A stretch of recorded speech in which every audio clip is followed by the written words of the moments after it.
Dans cette histoire, je vais vous parler d'état d'esprit, et plus précisément de votre état d'esprit. Tout d'abord parce que c'est un sujet qui, moi, me tient à cœur, particulièrement en ce moment, et aussi et surtout parce que votre état d'esprit, ce sera vraiment une des clés de votre réussite et de la justesse des conseils que vous allez pouvoir donner. Alors je vais essayer de garder cette histoire la plus anonyme possible, donc je ne vais pas parler de date et de lieu, et je vais surtout essayer de ne pas faire d'impair à ce sujet-là. Donc voilà, je me trouvais dans un parc, je finis ma séance de travail avec un monsieur, et je vois un peu plus loin une mamie accompagnée de son épagnol breton. Et cette mamie, je la reconnais direct parce qu'elle est venue plusieurs fois s'incruster dans mes séances de travail pour tailler le bout de gras, tout simplement, avec mes clientes. Elle devait avoir des trucs importants à se dire. Je sais pas, elle parlait peut-être du club de bridge ou du deal de bigoudi au coin de la rue, je ne sais absolument pas, mais en tout cas, elle venait, ça durait 5-10 minutes, et hop, elle repartait, et toujours accompagnée de son jeune épagnol breton qui était plutôt dynamique quand même, le petit machin. C'est vrai qu'il avait tendance à bouger beaucoup, à être un peu excité du bocal, mais en même temps, son humaine était pas mal comme ça aussi. Bref, et là je les vois plus loin dans ce parc, et c'est vrai que je vois son chien, il est super calme, et là, je me dis, waouh, elle a fait du bon travail, parce que franchement, je m'attendais pas à voir quelque chose comme ça si rapidement par rapport à la dernière fois où j'avais pu la voir. Je me dis que je vais aller la saluer, puis je vais essayer d'en savoir un petit peu plus, parce qu'après tout, pourquoi pas, si je peux apprendre quelques trucs, même de mes clients, et même des personnes qui ne sont pas mes clients, en l'occurrence, qui était son cas à elle, eh bien, tout est bon à prendre, et il n'y a aucune raison de s'en priver.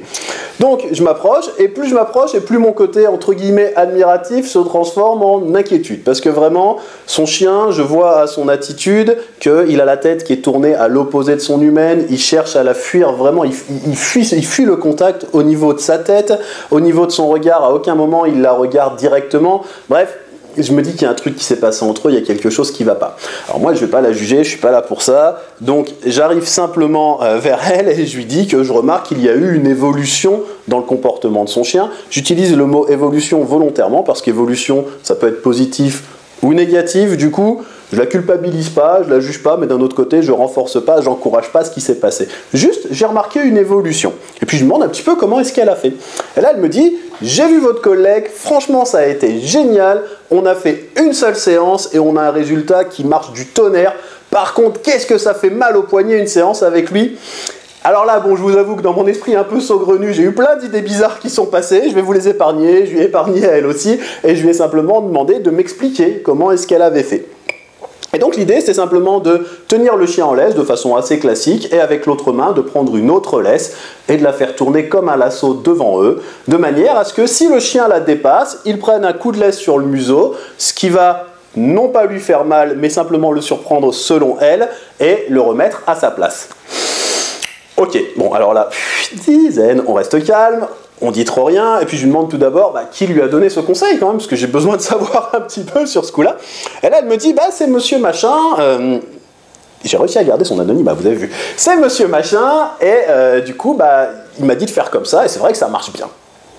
Et là, monsieur machin, je le connais, moi, parce que monsieur machin, j'ai déjà discuté 3, 4, 5 fois peut-être avec lui, brièvement, 5-10 minutes à chaque fois, mais j'ai déjà discuté un petit peu avec lui.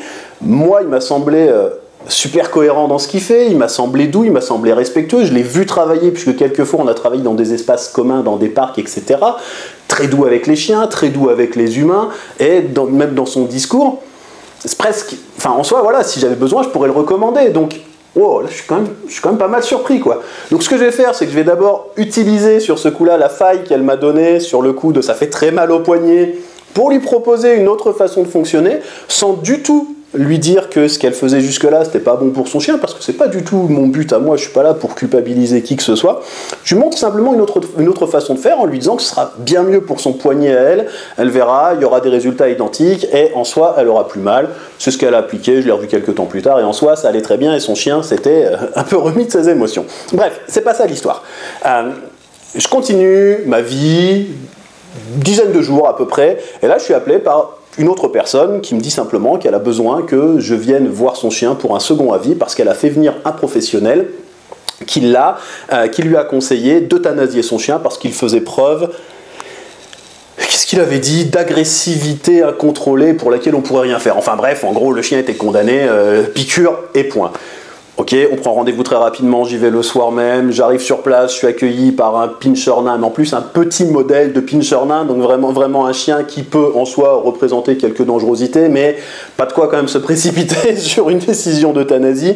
Et quand j'ai vu l'implication de ces humains, l'environnement de vie, leur ouverture d'esprit, il n'y avait vraiment pas de quoi aller jusqu'à cette extrémité-là, et d'ailleurs on a fait du très bon travail avec ce chien, mais une fois encore, c'est pas le sujet de cette histoire. Et pendant la séance, donc je demande un petit peu... qui vous a conseillé ça? Et là, on me répond que c'est la même personne, au bout du compte, que la personne de ma petite mamie avec son épagnol breton. Ça fait 2 fois. Et je trouve que 2 fois en si peu de temps, c'est beaucoup quand même. Surtout pour une personne que j'avais pas du tout, moi, jugée comme ça. Je peux me tromper, mais sur le plan humain, quand même, assez rarement. Bref. En tout cas, sur ce coup-là, je suis plutôt surpris, interpellé. Mais là, la personne que j'ai face à moi, avec son pinscher, me dit que, mais en soi, c'est pas si surprenant que ça, parce qu'il a déjà fait euthanasier il y a peu de temps le chien d'une amie qui habite dans le quartier d'à côté, etc. Oh, 3 fois? Alors, je pense que je suis comme beaucoup d'humains, c'est-à-dire que une fois, on se dit, bon, pas de chance, pourquoi pas. 2 fois, ça commence vraiment à interpeller. Et 3 fois, on se dit que faut réagir. En gros, c'est à peu près ça, parce que ça peut plus être une coïncidence. C'est complètement inconscient, ça, mais c'est vrai que le chiffre 3, quand on arrive à 3 fois quelque chose, on a tendance quand même à ne plus rester de marbre. Et là, je me dis, oh non, faut faire quelque chose. Sauf qu'il faut faire quelque chose, je vais pas le faire le soir même, parce que ce seraient mes émotions qui feraient quelque chose et ce serait pas bon du tout, je pense.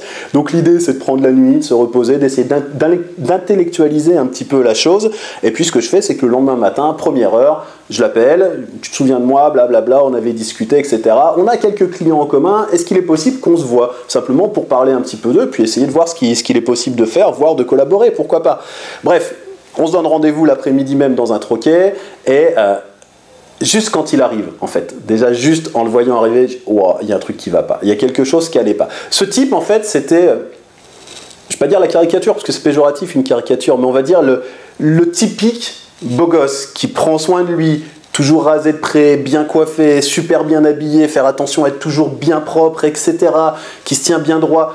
Bref, voilà, le mannequin typique finalement. Et là, je vois un type qui arrive, qui est usé, qui est avachi, qui est pas rasé, mais pas genre hipster, hein, qui est pas rasé, genre cracra. Bref, voilà, wow, j'ai du mal vraiment à reconnaître cette personne. Même si je ne l'ai pas côtoyé plus que ça, il y a quand même un réel delta entre ce que j'ai déjà vu et là maintenant.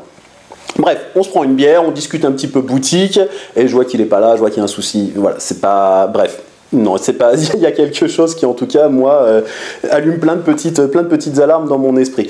Donc, j'essaie en douceur de le faire parler un petit peu de lui, tranquillement, par la conversation, par 2-3 petites méthodes dont je vais garder le secret. Et il finit simplement par lâcher prise, par se mettre à pleurer, et puis par m'expliquer que sa copine est partie. Ça faisait un moment qu'ils étaient ensemble. Bref, il y croyait, blablabla. Il me raconte un peu sa vie, etc. Mais c'était le but, hein, au bout du compte. Donc, et voilà, et qui va pas bien, et qu'en gros, tous les mauvais choix qui peuvent être faits, il les a faits depuis.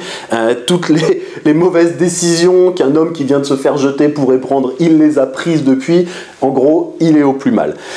Donc ce que je fais, moi, à partir de ce moment-là, je vais simplement lui proposer de prendre un petit peu sa clientèle en charge pendant quelques temps, de façon gratuite, de manière à ce que lui puisse se remettre sans que ça lui fasse un déficit financier, et puis le temps simplement que psychologiquement il se remette un petit peu, et puis en gros, ce sera à charge de revanche si un jour il y en a besoin. Bref, une fois encore, c'est pas cette histoire-là, et puis d'ailleurs, il a fini par s'en remettre plutôt bien, ça a pris quelques semaines, mais c'est vrai qu'il s'en est remis plutôt bien, surtout au moment où il a retrouvé d'ailleurs une nouvelle copine. C'est pas l'histoire.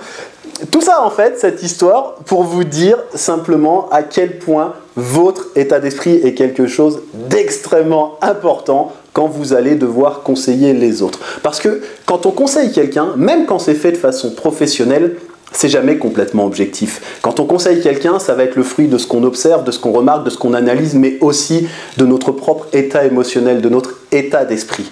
Et si justement on se retrouve dans une période à être peut-être atteint psychologiquement, physiquement, physiologiquement, en mal ou même en bien d'ailleurs, si on est dans un état d'esprit ultra euphorique, eh bien on va se retrouver à donner des conseils qui seront extrêmement biaisé par nos propres émotions. C'est-à-dire qu'en fait, on va parler beaucoup finalement de notre état d'esprit dans ce que l'on va essayer de transmettre aux autres.